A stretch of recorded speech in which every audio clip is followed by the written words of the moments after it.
Family betrayal hits hardest at midnight. I'm Tom Bradley, and after 35 years of banking, I thought I knew the meaning of trust. Then I heard my own daughter-in-law planning to destroy my career while I stood in my kitchen, invisible in my own home. The early retirement package is perfect, Caroline whispered into her phone. Stress-related leave, then consulting role. He'll never see it coming. Steve's finally on board. By Christmas, the old man's gone and I'll have my VP position. The old man, standing 3 feet away from her. She wanted me gone? She'd built her promotion on my forced retirement? Used my grief over Margaret's death as ammunition? I set my water glass down silently. Sometimes the prey becomes the predator. What Caroline didn't know could fill volumes, but what she was about to discover would destroy everything she'd worked for. You know what they say about underestimating quiet people? You're about to find out why that's a fatal mistake. Hit that subscribe button. This story gets wild, and I want you along for every shocking twist. Here's how one overheard conversation triggered a professional earthquake that left careers in ruins. The signs had been there for months, but grief makes you miss things. Since Margaret passed 3 years ago, work became my anchor. Maybe that made me an easier target. Caroline joined Piedmont Regional Bank as Director of Human Resources 2 years back. MBA from Duke, sharp suits, always talking about modernizing our approach. At family dinners, she'd make comments. Dad, you work too hard. At your age, shouldn't you be thinking about slowing down? Steve would nod along. Caroline's right, Dad. You've earned some rest. But I wasn't ready. Banking was all I had left. The first real incident happened in October. I walked into Conference Room B for our monthly loan committee meeting. Caroline was there, clipboard in hand, talking to Richard Hayes, our bank president. Tom, Richard said, looking uncomfortable, Caroline thinks you might benefit from stepping back from the Morrison account. Stress levels, you know. The Morrison account. 23 years I'd worked with Jim Morrison. Built his construction business from a $50,000 line of credit to a $4.2 million relationship. Stress levels. I kept my voice level. Caroline smiled, that practiced HR smile. We're just concerned about your well-being, Tom. These large accounts require fresh energy. Fresh energy. Code for you're too old. I'll manage the Morrison account, I said. Of course, Caroline replied, but I saw her make a note. The second incident was worse. November 8th, quarterly performance reviews. Caroline called me into her office. All glass walls and modern furniture. Her Herman Miller chair probably cost more than most people's monthly salary. She slid a folder across her desk. Your review, Tom. I opened it. Resistance to change initiatives. Difficulty adapting to digital platforms. Concerns about energy levels. Energy levels. There it was again. Who wrote this? It's aggregate feedback from colleagues. Her voice was smooth, professional. But I knew my colleagues. Richard Hayes had worked with me for 20 years. Janet Walsh, our operations VP, still asked my advice on complex loans. None of them had issues with my energy. Which colleagues? That's confidential, Tom. HR policy. I set the folder down. 35 years of clean reviews, and suddenly I'm a problem. But here's what Caroline didn't know. I'd started paying attention, real attention. That night I pulled my phone records. Caroline had called Steve 17 times in the past month. 17. They used to talk maybe twice monthly. I opened my laptop and did something I'd learned from Margaret during her cancer fight. She'd taught me about documentation, about keeping records when people try to control your narrative. I started a file. Caroline pattern recognition. Every meeting I was excluded from. Every account that got redistributed for efficiency. Every comment about my age disguised as concern for my health. The pattern was clear. Caroline wasn't worried about my well-being. She was positioning herself for my job. But she'd made a crucial error. She assumed that a 62-year-old widower would go quietly. That grief had made me weak. She was about to learn the difference between quiet and weak. Because while Caroline was playing corporate politics, I was remembering something she'd overlooked. In 35 years at Piedmont Regional, I hadn't just built relationships with clients. I'd built something else. Something that would make this whole situation very interesting. But first, I needed evidence. Real evidence. The kind that holds up in boardrooms and courtrooms. Caroline wanted to play games? Fine. But she was about to discover that experience beats ambition every single time. Let me explain what Caroline's little scheme would cost me. Because when you understand the numbers, you understand why staying quiet wasn't an option. First, the immediate hit. Forced early retirement at 62 meant a penalty on my pension. $280,000. Gone, just like that. The system punishes you for leaving before 65, and Caroline knew it. But that was just the beginning. My loan portfolio, the accounts I'd built over 3 decades, was worth $45 million to the bank. $45 million in active lending relationships. When those clients heard I was gone, how many would follow me out the door? Caroline thought she could just redistribute my accounts, hand them off to younger loan officers with MBA degrees and digital native credentials. She had no idea that banking isn't about spreadsheets and algorithms. It's about trust.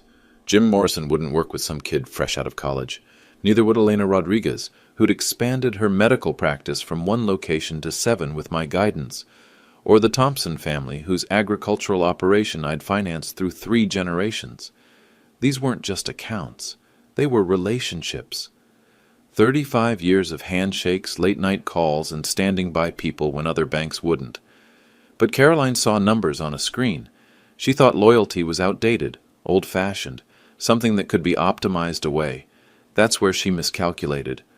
See, there's something else Caroline didn't factor into her timeline.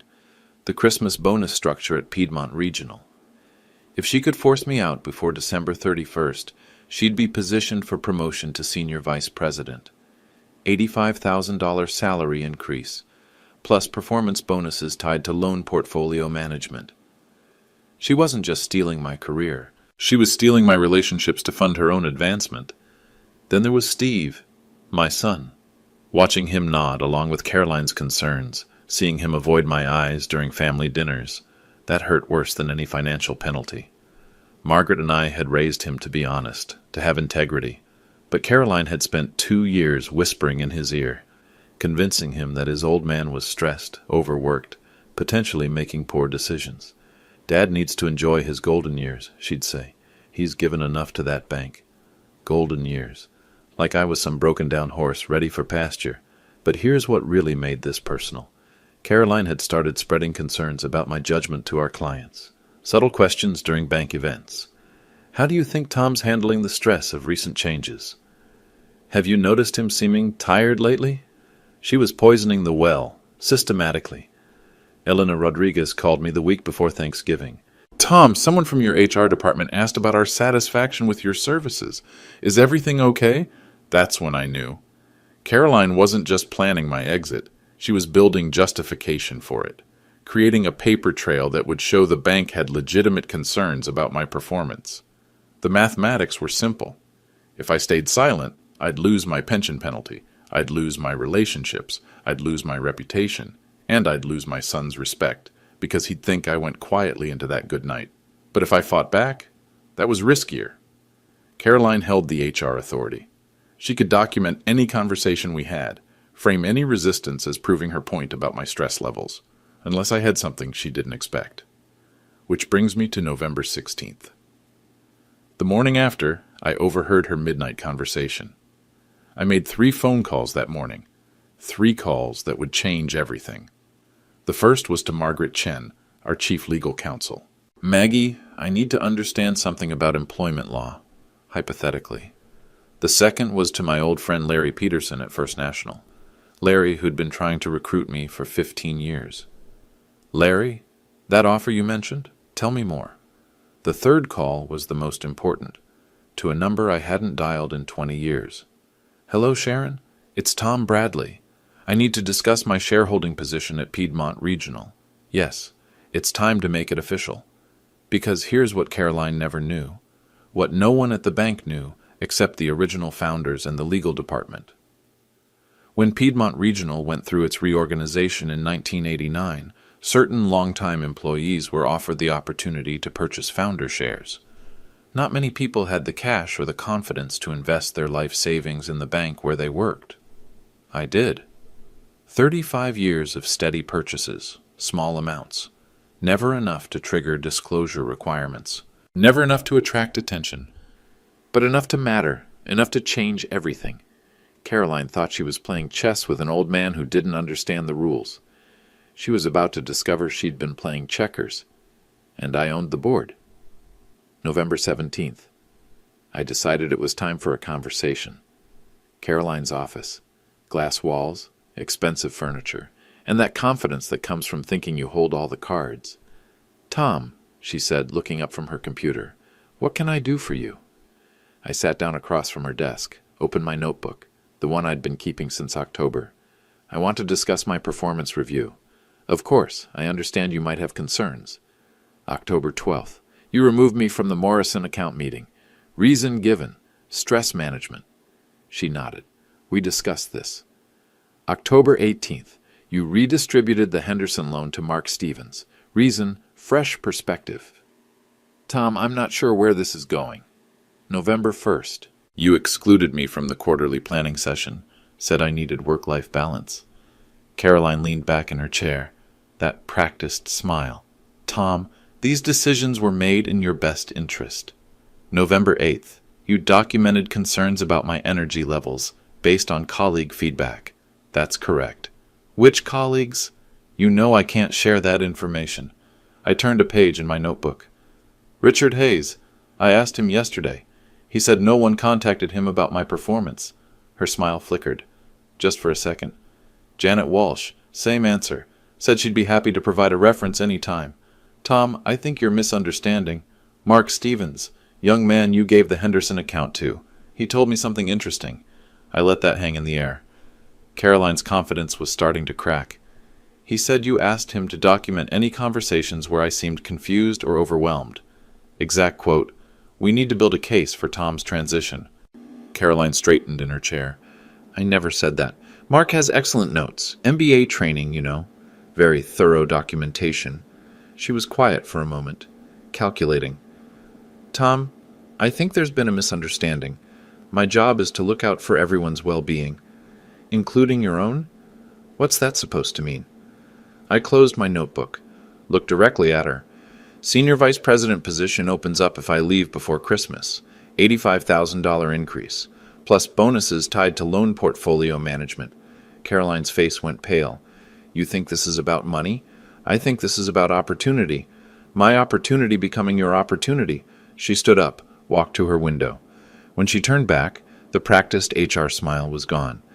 "Tom, you're 62 years old. You've been through tremendous loss.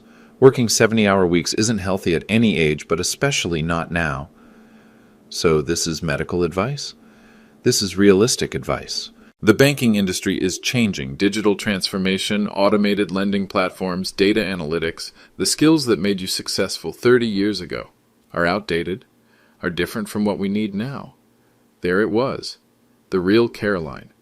No more gentle concern, just ambition wrapped in corporate speak. Different how? "Tom, please don't make this harder than it needs to be." "Answer the question. Different how?" Caroline sat back down, leaned forward. "Fine. You want honesty? Your approach to client relationships is inefficient. You spend hours on phone calls that could be handled with email. You resist our new digital lending platforms. You question every process improvement we implement." "I question processes that don't work." "You question processes that threaten your control." The room went quiet. She'd said too much, and she knew it. Control over what? Your little kingdom. Your special relationships. Your irreplaceable status. I smiled, actually smiled. Actually, because Caroline had just made this very easy. Irreplaceable? "Tom, no one is irreplaceable, not in modern banking."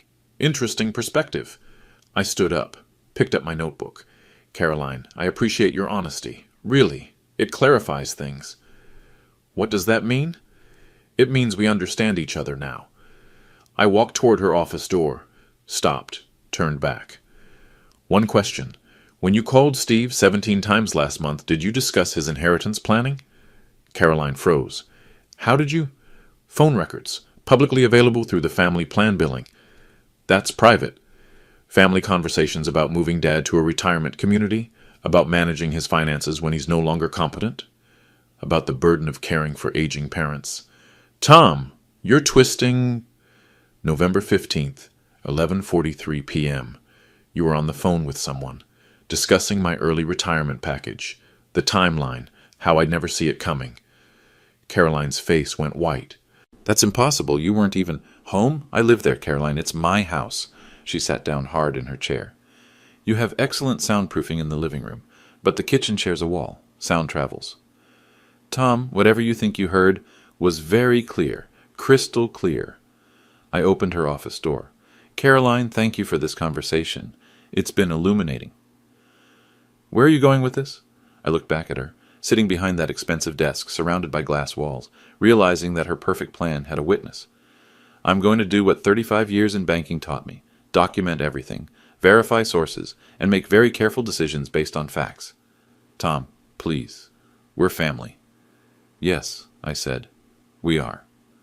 I left her office, walked past the cubicles where junior loan officers pretended not to watch, past Richard Hayes's office where he gave me a questioning look. Caroline thought she understood the game.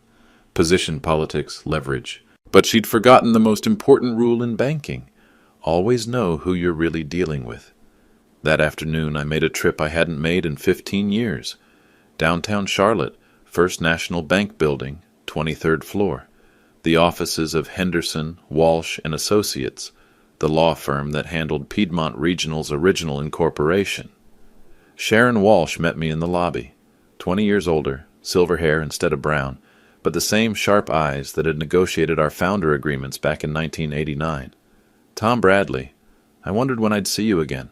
Her office was old school, wood paneling, leather chairs, law books that actually got used. No glass walls, no modern furniture, just solid, permanent things. Sharon, I need to discuss my position at Piedmont. She pulled a file from her cabinet, thick, bound in blue leather. I've been wondering when you'd want to make this official. Make what official? Sharon opened the file, the original incorporation documents. Shareholder agreements, purchase records dating back 35 years. Tom, you own 19% of Piedmont Regional Bank. I nodded. I knew the number. Most people don't realize that makes you the second largest individual shareholder. Most people don't need to know. But some people do. She looked at me over her reading glasses, especially people who think they can force you out. I told her about Caroline, the performance reviews, the excluded meetings, the midnight conversation. Sharon listened, made notes, asked careful questions. Tom, what do you want to accomplish here? I want her to understand that actions have consequences. Legal consequences or professional consequences? Whatever consequences fit the actions. Sharon pulled out another folder. I've been tracking Piedmont's HR policies since Caroline arrived. Some interesting changes.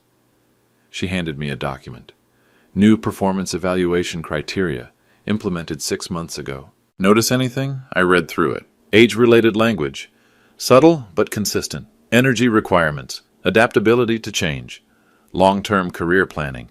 All phrased to sound neutral, but designed to target senior employees. Is that legal? It's borderline. The implementation is what matters. If someone's using these criteria selectively, they are. Then we have options. Sharon leaned back in her chair. Tom, I have to ask, why now? You could have disclosed your shareholding position years ago, made yourself untouchable. Because I never wanted to be the guy who hid behind ownership to avoid accountability. And now? Now someone's trying to destroy my reputation to advance their career. That's different. Sharon nodded. What about your son? That was the hard question, the one I'd been avoiding. Steve doesn't know about the shares? No one in my family knows. Margaret knew, but she's gone. This could complicate his marriage. His marriage is already complicated. He just doesn't see it yet. Sharon made another note. Tom, if we proceed, there's no going back. Once you reveal your ownership position, everything changes. Your relationship with the bank, with your colleagues, with your family. Everything's already changed. I'm just catching up. She smiled. All right. Here's what we'll do. For the next hour, Sharon outlined the legal framework, shareholder rights, board notification requirements, documentation standards. The key, she said, is timing. You reveal your position at exactly the right moment, maximum impact. When's that? When Caroline makes her next move. And trust me, she will. People like her can't help themselves. They always overreach. I left Sharon's office with a briefcase full of documents. 35 years of stock purchases, legal opinions, shareholder agreements. But more than that, I left with clarity. Caroline thought she was playing a game where she held all the power. where HR authority trumped everything else. She had no idea that the quiet old man she was trying to push aside actually had the ability to reshape the entire bank. The next morning, I did something I hadn't done in months. I arrived at work early, not because I was stressed or overworked, because I had work to do, real work, the kind that would teach a very ambitious young woman the difference between position and power. December 1st, quarterly client appreciation event, Piedmont Regional's biggest social gathering of the year, 200 clients, employees, community leaders, the kind of event where reputations are built or destroyed. I should have seen it coming. Caroline had been quiet since our conversation. Too quiet. In my experience, when ambitious people go silent, they're planning something big. The event was held at the Charlotte Country Club. Caroline had organized everything. She did excellent work, I'll give her that. Perfect details, smooth logistics, impressive presentation. I was working the room, talking with clients I'd known for decades. Jim Morrison was there with his wife Sarah.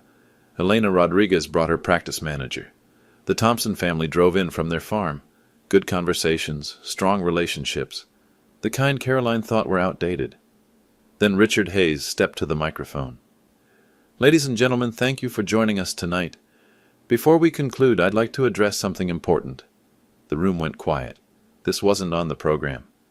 As you know, Piedmont Regional has always been built on relationships, personal connections, trust developed over years of partnership. I felt it coming. Whatever Caroline had planned, this was it. However, as our industry evolves, we must sometimes make difficult decisions about staffing and leadership. My clients were looking at me now, confused expressions, worried glances. It's with mixed emotions that I announced Tom Bradley will be transitioning to a consulting role, effective January 1st. The room erupted. Not applause, shocked murmurs, angry voices. Tom's dedicated 35 years to this institution. Richard continued reading from prepared remarks. He's earned a well-deserved rest. Jim Morrison stood up. What the hell does that mean? Transitioning. Jim, please. Tom's the best banker in the city. Why would you force him out? Elena Rodriguez joined in. This is ridiculous. Tom's helped me build everything I have. Richard looked uncomfortable. These weren't his words, and everyone could tell. The decision has been made with Tom's best interests in mind, his health, his family situation. That's enough. My voice cut through the noise. The room went silent. I walked to the front, took the microphone from Richard. Thank you, Richard, but I think there's been a misunderstanding. I looked out at 200 faces. Clients who trusted me, colleagues who'd worked with me for decades, community leaders who'd seen me build relationships one handshake at a time. I haven't agreed to transition to anything. Caroline was standing near the bar. Her face had gone pale. In fact, I haven't been consulted about any changes to my position. Jim Morrison called out, "What's really going on here, Tom?" What's going on, Jim, is that someone decided my 35 years of experience was less valuable than their 2 years of modern thinking. I looked directly at Caroline. Someone decided that loyalty could be optimized away, that relationships were inefficient, that clients like you would be just as happy working with junior staff who understand digital platforms better than they understand people. Elena Rodriguez stood up. Is this about age discrimination? That's a strong accusation, Elena, but let me share some facts. I pulled out my notebook, the one I'd been keeping since October. In the past 8 weeks, I've been excluded from 12 client meetings, told it was for my own good, stress management. Murmurs rippled through the crowd. I've had 3 major accounts redistributed, clients I've worked with for over a decade, again, for my own benefit. Jim Morrison's face was red with anger. Who made these decisions? Our Director of Human Resources, Caroline Bradley. All eyes turned to Caroline. She stepped forward, that practiced confidence back in place. Tom, this isn't the appropriate venue. You're right. The appropriate venue was a private conversation, but those don't seem to work. Caroline smiled for the crowd. Tom's been under tremendous stress since his wife's passing. We're simply trying to support him through a difficult transition. Stress, I repeated. Interesting diagnosis from someone with a business degree. Tom, please, tell me, Caroline. When you called my son 17 times last month, was that part of your professional assessment? The smile disappeared. I don't know what you're implying. I'm not implying anything. I'm stating facts. I opened my notebook to a specific page. November 15th, 11:43 p.m. You were on the phone in my living room, discussing my early retirement package with someone. The timeline, how I'd never see it coming. Caroline's face went white. That's a private conversation. In my house, about my career. Nothing private about it. The room was completely silent now.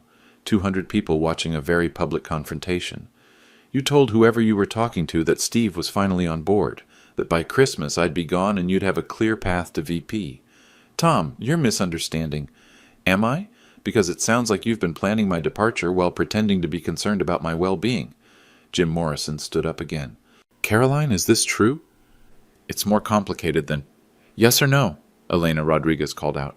Have you been planning to force Tom out? Caroline looked around the room, 200 faces staring at her, waiting for an answer. Tom needs to consider his future. That's not what I asked, Elena said. Caroline's composure cracked. The banking industry is changing. Tom's approach, while valuable in the past, isn't aligned with current needs. Whose needs? Jim Morrison demanded. The bank's needs, the client's needs. I'm a client, Jim said. Tom's exactly what I need. So am I, Elena added. This sounds like corporate politics. Caroline looked at Richard Hayes, pleading for support. Richard cleared his throat. Perhaps we should discuss this privately.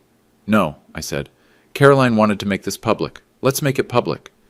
I looked out at the crowd, my clients, my friends, people who'd trusted me for decades. Caroline believes that modern banking means replacing relationships with processes, experience with algorithms, trust with efficiency metrics. I closed my notebook.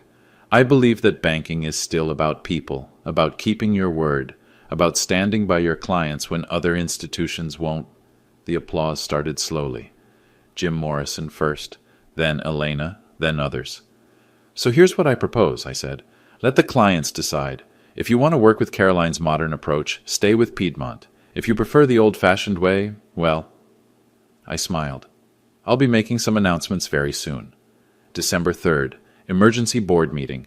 Richard Hayes called it after half our major clients demanded explanations about the retirement announcement. Jim Morrison threatened to move his $4.2 million relationship. Elena Rodriguez asked for a written guarantee that I'd remain her banker. The boardroom felt different that morning. Italian marble table, high-backed chairs, oil paintings of Piedmont Regional's founders. Usually I sat in the back during board meetings, taking notes on loan approvals. Today, I sat at the table. Tom, said Patricia Williams, our board chairwoman, thank you for joining us. Caroline was there too, sitting across from me, still confident, but wary. She'd seen the client reactions, knew her position was shakier than it had been 48 hours earlier. We need to address the situation from Saturday night, Patricia continued. The public confrontation was unfortunate. Richard Hayes shuffled his papers. Tom, Caroline tells us you've been resistant to transition planning. Transition to what? A consulting role, reduced responsibilities, more time with family. Who requested this transition? Caroline leaned forward. Tom, we've discussed your performance concerns. Whose concerns? Specifically? She hesitated. Multiple stakeholders. Names, Caroline. Give me names. I can't violate confidentiality. There is no confidentiality. I pulled out my notebook. I contacted every person you claimed had concerns about my performance. Richard Hayes, Janet Walsh, Mark Stevens, David Peterson, Lisa Crenshaw. I read from my notes. Richard said, quote, Tom's the most reliable loan officer we have. Janet said she'd be happy to recommend me for any position. Mark admitted you asked him to document signs of confusion or stress. Caroline's face was red. Tom, you're taking things out of context. Lisa Crenshaw said something particularly interesting. She said you asked her whether she thought I was, quote, becoming a liability to client relationships. Patricia Williams frowned. Caroline, is this accurate? I was conducting routine performance assessments. By asking colleagues to spy on me? That's not what... Then what would you call it? The room went quiet. Board members exchanged glances. Patricia cleared her throat. Tom, what exactly are you requesting from this board? Transparency. If there are performance issues, document them properly. If there are concerns about my capabilities, address them directly. If someone wants my position, they should say so. Caroline stood up. This is exactly what I'm talking about. Tom's becoming paranoid, defensive. Paranoid? I opened my briefcase. Caroline, let me ask you something. How much do you know about Piedmont Regional's ownership structure? What does that have to do with anything? Humor me. She looked around the table. Standard corporate structure. Board of directors, shareholders, management hierarchy. Who are the major shareholders? The founding families hold majority control. Names? The Williams family, the Hayes family, the Peterson Group. What about individual shareholders? Non-founding members? Caroline shrugged. A few longtime employees have stock options. Stock options or actual shares? I'm not sure there's a difference for this discussion. I pulled out a folder. Blue leather binding, the one Sharon Walsh had prepared. Patricia, I'd like to make a disclosure to the board. Patricia looked confused. What kind of disclosure? A shareholding disclosure. The room went completely silent. I opened the folder. In 1989, when Piedmont Regional reorganized as a public corporation, certain employees were offered the opportunity to purchase founder shares. I handed Patricia the first document. Share certificate number 0047, 1,000 shares, purchased September 15th, 1989. Patricia's eyes widened. Tom, this is certificate 0094, 2,000 shares, March 1992. I handed her another document. Certificate 0156, 3,000 shares, July 1995. Caroline was staring at me. What is this? Certificate 0223, 5,000 shares, January 2001. Another document across the table. Certificate 0287, 4,000 shares, September 2008. I kept pulling documents. 35 years of stock purchases. Certificate 0334, 6,000 shares, December 2015. Certificate 0378, 3,000 shares, January 2020. Patricia was adding numbers on her notepad. Her face had gone pale. Tom, this totals 24,000 shares, 19% of outstanding stock. The room exploded. 19%? Richard Hayes stood up. Tom, that makes you the second largest individual shareholder. Yes. Caroline looked like she'd been hit by a truck. That's impossible. You're just a loan officer. I'm a loan officer who believes in the institution where he works. Patricia was studying the documents. These are all legitimate? Verified by Henderson, Walsh, and Associates. Sharon Walsh prepared the disclosure file. Why didn't you report this before? Because I never wanted to use ownership to influence operations, until someone decided to use HR authority to force me out. I looked directly at Caroline. You asked me about Piedmont's ownership structure. Well, now you know. The quiet old man you've been pushing toward retirement? He owns a substantial piece of this company. Caroline's voice was barely a whisper. You've been hiding this for 35 years? I've been building this for 35 years. Every bonus, every raise, every commission check. Instead of buying a bigger house or a fancy car, I bought stock in the company I believed in. Patricia looked around the table. Board members, I think we need to discuss this disclosure and its implications. Before you do, I said, there's something else. I pulled out my phone. Caroline, remember our conversation on November 17th, in your office? Her face went white. You didn't... North Carolina is a one-party consent state for recordings. I played the audio. Caroline's voice, crystal clear. Your little kingdom, your special relationships, your irreplaceable status. No one is irreplaceable. Not in modern banking. Then my voice, interesting perspective. I stopped the recording. I have 14 similar recordings, all legal, all documenting systematic attempts to undermine my position based on age-related assumptions. Patricia Williams set down her pen. Caroline, I think we need to hear your response to these allegations. Caroline looked around the table, board members staring at her, documents spread across marble, audio evidence of her own words. This is taken out of context. Tom's been resistant to change. Change or control, Patricia asked. The banking industry requires modern leadership. Define modern. Caroline's composure finally shattered. He's 62 years old. He uses paper files. He spends hours on phone calls. He questions every digital initiative. And he's blocking progress. Whose progress? The bank's progress. Or your progress. Silence. Patricia looked at me. Tom, what outcome are you seeking? Respect, transparency, and accountability. I stood up. Caroline wanted to force me into retirement because she thought I was powerless. An old man with outdated methods and no leverage. I gestured to the documents on the table. She was wrong about the leverage. The board meeting ended with Caroline's resignation. Not immediately. Patricia Williams is too professional for summary dismissals, but the writing was on the wall, and Caroline could read. I'll need 2 weeks to transition my responsibilities, she said. 1 week, Patricia replied. Effective immediately, Tom Bradley resumes full authority over his client portfolio. Caroline left the boardroom without looking at me. I almost felt sorry for her. Almost. But what came next was the real payoff. December 5th. My phone started ringing at 7 a.m. Tom? It's Margaret Chen from Legal. We need to talk. Margaret had been digging into Caroline's files since the board meeting. What she found was worse than I'd imagined. Tom, she documented every interaction with you, every meeting, every conversation, every client contact, but she also documented something else. Margaret spread files across my desk.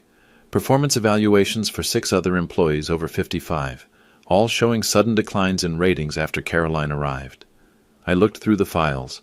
Janet Walsh, our operations VP, marked as resistant to technological adaptation. David Peterson, senior credit analyst. Concerns about long-term strategic thinking. It's a pattern, Margaret said. Age-related performance concerns across the board. Legal action. Solid case for systematic age discrimination, but it gets worse. She pulled out another file. Caroline's email correspondence with Executive Search Group, a headhunting firm in Atlanta. I read the emails. Caroline had been discussing modernization opportunities at Piedmont Regional, specifically the senior VP position that would open up when I was forced out. She had a job lined up? Senior VP of Human Resources at Atlantic Trust, $120,000 base salary. She was using our situation as a launching pad. That afternoon, I called Jim Morrison. Jim, can you meet me for coffee? There's something I need to discuss. We met at McGrath's, the diner where we'd done our first loan paperwork 23 years ago. Jim ordered his usual black coffee and apple pie. Tom, what the hell happened at that board meeting? I told him everything. The recordings, the stock ownership, Caroline's systematic plan. Jim listened without interrupting. When I finished, he was quiet for a long moment.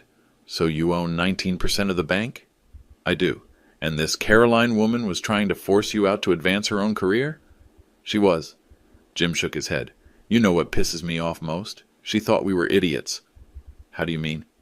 She thought we'd just accept some kid fresh out of business school. Like loyalty doesn't matter. Like 23 years of working together counts for nothing. He leaned forward. Tom, I've got something to tell you. After Saturday night, Elena Rodriguez and I started making calls. What kind of calls? To other business owners.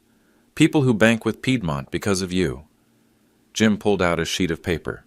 We've got commitments from 16 major clients. If Caroline had succeeded in forcing you out, we were all moving our accounts. I looked at the list. $47 million in combined relationships. You organized this? Elena organized it. I just made some calls. Jim smiled.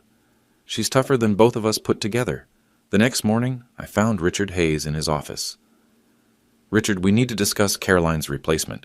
He looked tired. The past week had aged him. Tom, I owe you an apology. I should have seen what was happening. You trusted your HR director. That's reasonable. Nearly cost us our best loan officer and half our client base. Nearly. But you didn't. Richard leaned back in his chair.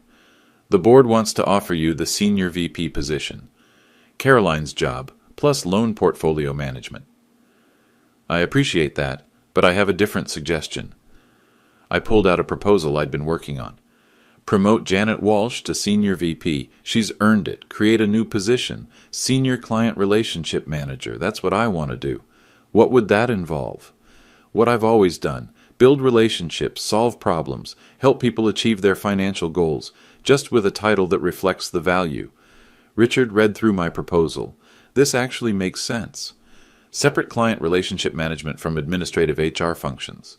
And Richard, I want final approval authority on any HR policies that affect client-facing staff. He looked up. You want veto power? I want oversight authority. As a 19% shareholder, I think that's reasonable. Richard smiled for the first time in days. Tom, you've been holding cards we didn't even know existed. The best cards are the ones people don't expect. That evening, I had dinner with Steve and Caroline, the conversation I'd been dreading. They sat across from me at the kitchen table. Caroline looked smaller somehow, defeated.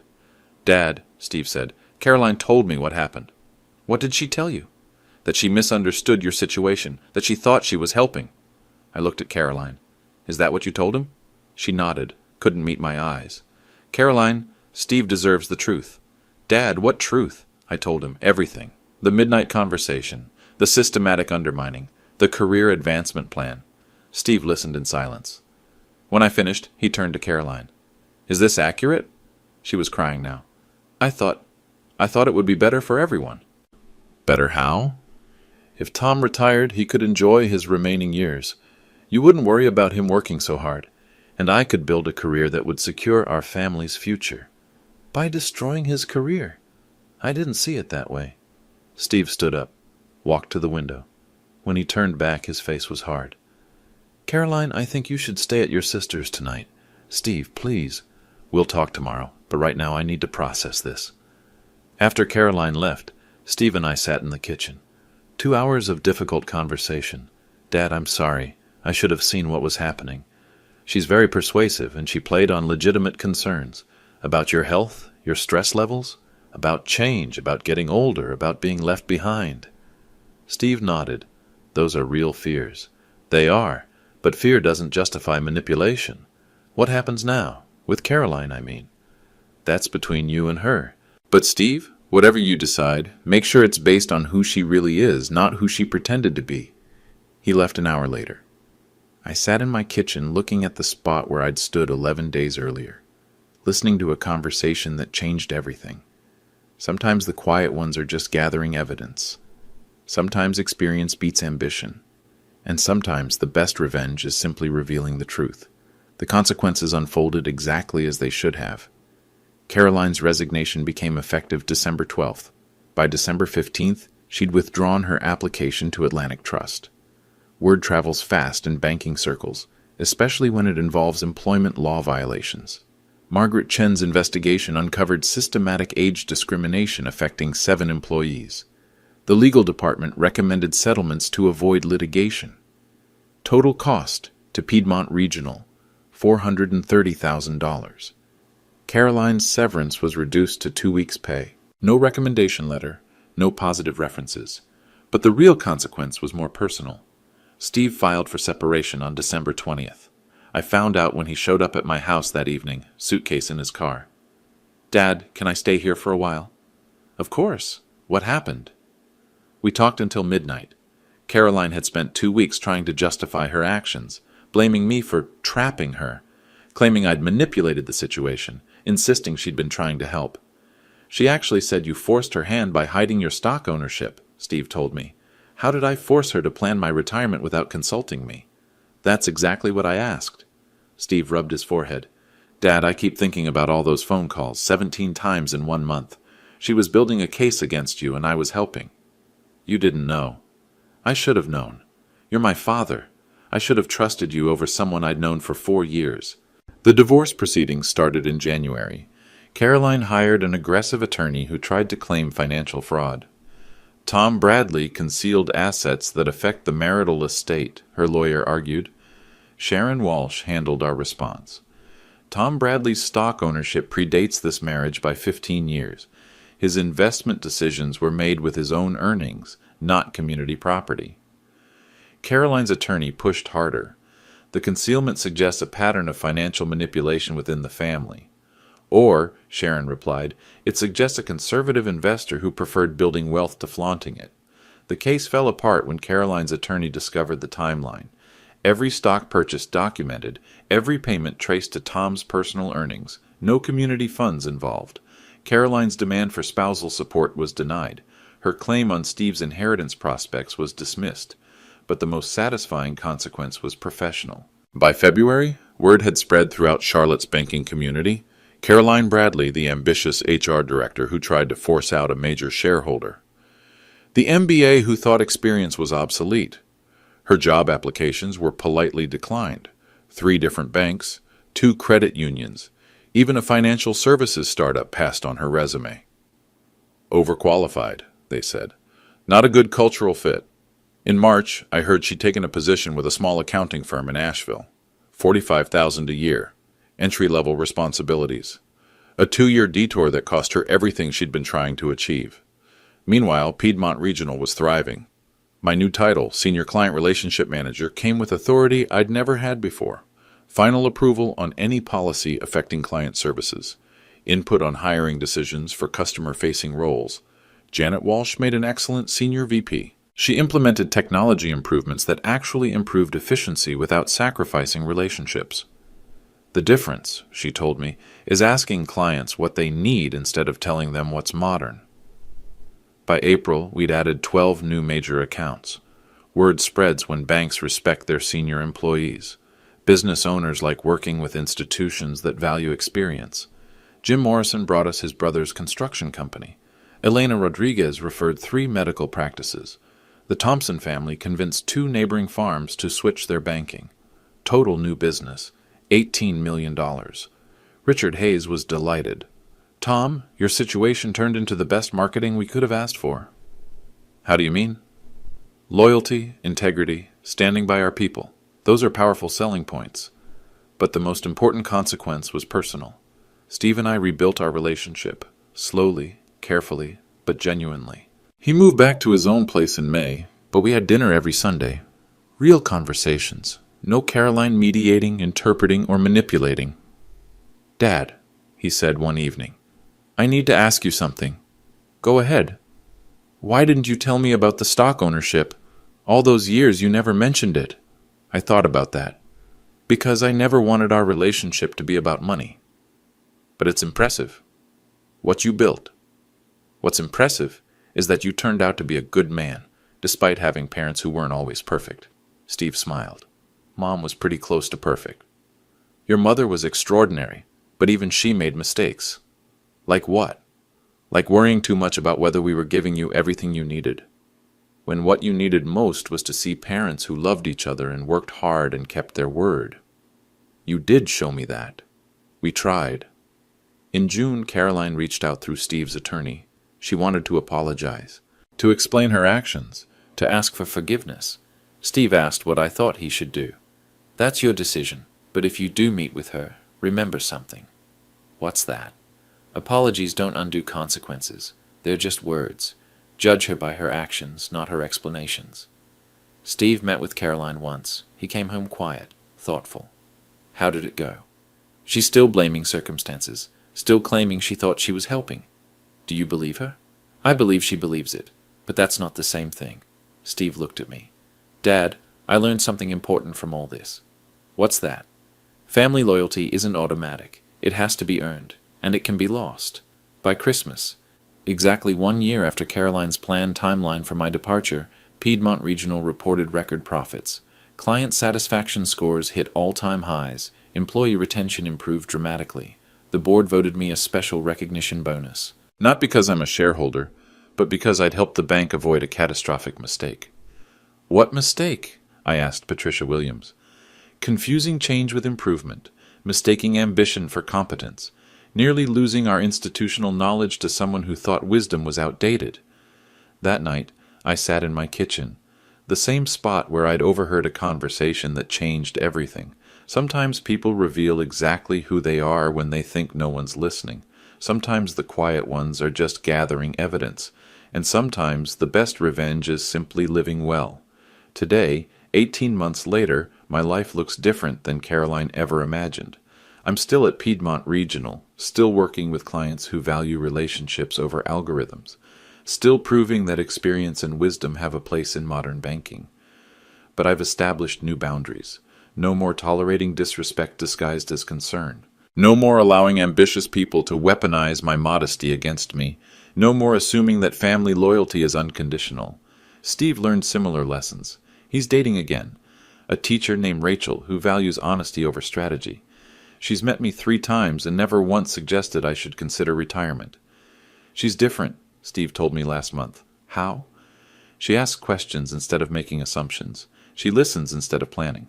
That's wisdom earned the hard way.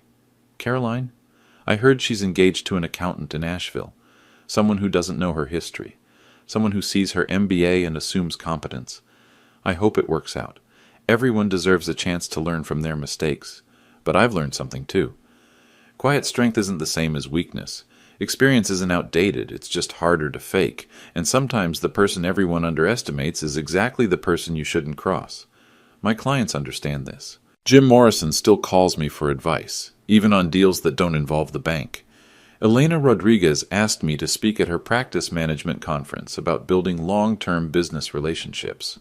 Tom, she said, you proved something important. That loyalty goes both ways. When someone stands by their clients, clients stand by them. The Thompson family invited me to their farm for Christmas dinner. 3 generations around one table sharing stories about perseverance and family values. Mr. Bradley, their youngest son asked, why do you think that lady tried to make you retire? Because she thought position was more important than relationships. Was she wrong? What do you think? He looked around the table at his family. I think relationships are everything. Smart kid. He'll do well in whatever field he chooses. These days, I mentor young bankers who join Piedmont Regional. Not about spreadsheets or digital platforms. They learn that in school. About judgment. About reading people. About keeping your word even when it's inconvenient. Mr. Bradley, one recent graduate asked, how do you know when someone's trustworthy? Watch what they do when they think no one's paying attention. And if they're not trustworthy, document everything, verify sources, and remember that sometimes the best response is patience. That's the lesson Caroline taught me, though she never intended to. Sometimes people reveal their true character when they feel powerful. Sometimes ambition overrides judgment. Sometimes the person who seems to have all the advantages actually holds the weakest hand. Last week, Richard Hayes announced his retirement. The board asked me to consider the president's position. I declined. I like what I do, building relationships, solving problems, helping people achieve their financial goals. But I made a suggestion. Promote Janet Walsh. She's earned it. What about you? I'm exactly where I belong. Because here's what I've learned in 64 years. Success isn't about climbing ladders or accumulating titles. It's about doing work that matters with people you respect. It's about building something lasting instead of just building your resume. It's about understanding that quiet strength beats loud ambition every single time. Caroline thought she was playing chess with someone who didn't understand the rules. She was right about one thing. I don't play by her rules. I play by older rules, better rules. Rules that value character over cleverness, relationships over transactions, wisdom over information. Rules that build things instead of just taking them. If you're facing something similar, someone trying to push you aside, dismiss your experience, or steal what you've built, remember this story. Document everything. Trust your instincts. And never underestimate the power of patient preparation. Sometimes the quiet ones aren't just gathering evidence. Sometimes they're gathering strength. And sometimes that makes all the difference. What's your story of standing up to workplace manipulation? Share it in the comments below. I'd love to hear how you established your own boundaries.